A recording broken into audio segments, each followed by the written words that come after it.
નમસ્કાર વિદ્યાર્થી મિત્રો, આજે આપણે ધોરણ 10 ના પ્રકરણ નંબર 3 દ્વિચલ સુરેખ સમીકરણ યુગ્મના માર્ચ 2025 માં પૂછાયેલા દાખલાની સમજ મેળવીશું. આ દાખલાની રકમ આપણને અહીંયા આપેલી છે. આલોક પાસે કેટલાક કબૂતર અને કેટલીક ગાય છે, જેની આંખોની કુલ સંખ્યા 120 અને પગની કુલ સંખ્યા 180 છે. આલોક પાસે કેટલા કબૂતર અને ગાય હશે તે આપણે શોધવું છે. અહીંયા કેટલાક કબૂતર આપેલા છે, એટલે કે કબૂતરની સંખ્યા આપણને ખબર નથી. તો સૌથી પહેલા આપણે કબૂતરની સંખ્યા અહીંયા ધારીશું. તો કબૂતરની સંખ્યા બરાબર આપણે ધારીએ છીએ x.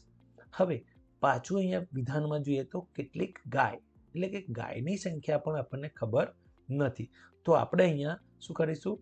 ગાયની સંખ્યા બરાબર y ધારી લઈશું, એટલે કે આપણને બીજો ચલ y મળશે. હવે આપણી પાસે કબૂતરની સંખ્યા x અને ગાયની સંખ્યા y આપણને મળી ગઈ છે.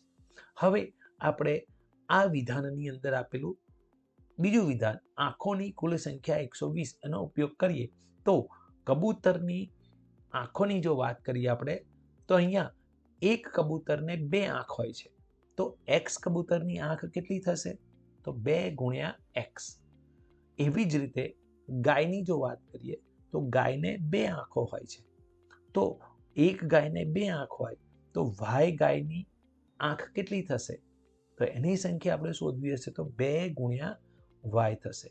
હવે આપણી પાસે આંખની સંખ્યા મળી ગઈ. હવે અહીંયા જો આંખોની કુલ સંખ્યા કેટલી આપી છે આપણને? 120.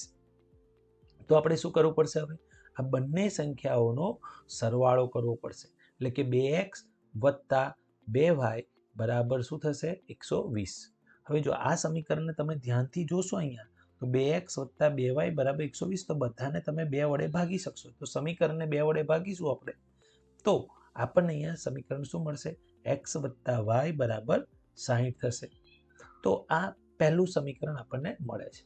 હવે જો બીજું વિધાન આપેલું છે આપણને પગની કુલ સંખ્યા 180 છે. તો હવે પગની સંખ્યા આપણે શોધવી પડશે. તો હવે અહીંયા x કબૂતરના પગ કેટલા થશે? તો કબૂતરને 2 પગ હોય છે. તો x કબૂતરના પગ કેટલા થશે? 2 ગુણ્યા x, એટલે કે 2x. એવી જ રીતે એક ગાયને 4 પગ હોય તો y ગાયના પગની સંખ્યા કેટલી થશે? તો આપણી પાસે 4 ગુણ્યા y થશે. હવે જો અહીંયા આપણી પાસે પગની સંખ્યા મળી ગઈ, પણ કુલ સંખ્યા કેટલી આપી છે આપણને? 180.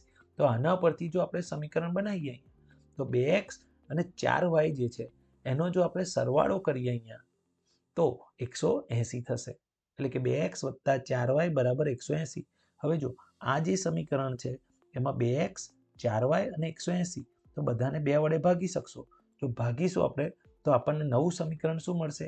x વત્તા 2y બરાબર 90. તો આવી રીતે આપણને 2 સમીકરણ પ્રાપ્ત થાય છે.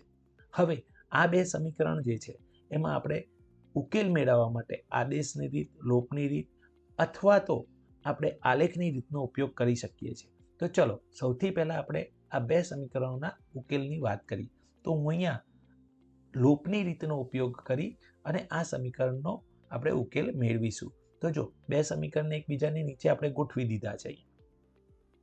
હવે શું કરીએ છીએ? આ બંને સમીકરણની આપણે બાદબાકી કરવી કે સરવાળો? તો એના માટે તમે જોઈ શકો છો કે અહીંયા જે x છે, ચલ x, એના સહગુણક સરખા પણ છે અને સમચિહ્ન છે.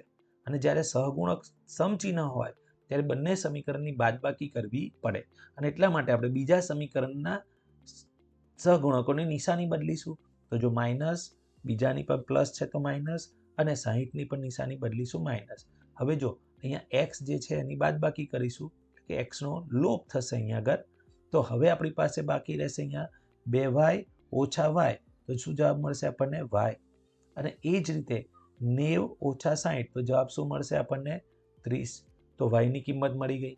હવે આપણે પહેલું સમીકરણ લઈએ x વત્તા y બરાબર 60.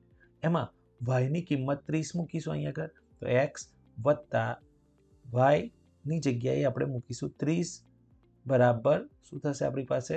60. હવે આ જે 30 છે એને ડાબી બાજુથી જમણી બાજુ લઈ જઈશું તો પ્લસ છે તો શું થઈ જશે આપણી પાસે? માઇનસ થશે. હવે આ બાદબાકી કરીશું એટલે x બરાબર આપણને શું મળશે? 30. આમ આપણે જો જોઈએ તો કબૂતરની સંખ્યા અને ગાયની સંખ્યા માટે x અને y ચલ આપણને મળી ગયા છે. તો આપણી પાસે શું થશે? અહીંયા આગળ કબૂતરની સંખ્યા પણ 30 થશે, ગાયની સંખ્યા પણ 30 થશે. તો જો આલોક પાસે કેટલા કબૂતર હશે અને કેટલી ગાય હશે તે આપણે અહીંયા શોધી કાઢ્યું. તો આ જ રીતે આપણે દાખલાના વિધાનને જો શાંતિથી સમજીએ તો સરળતાથી આનો ઉકેલ મેળવી શકાય છે. આવા જ બીજા દાખલાઓ સમજવા માટે ચેનલ સાથે જોડાતા રહો અને તમારા પ્રશ્નોને કોમેન્ટ બોક્સની અંદર મૂકતા રહો. Thank you very much.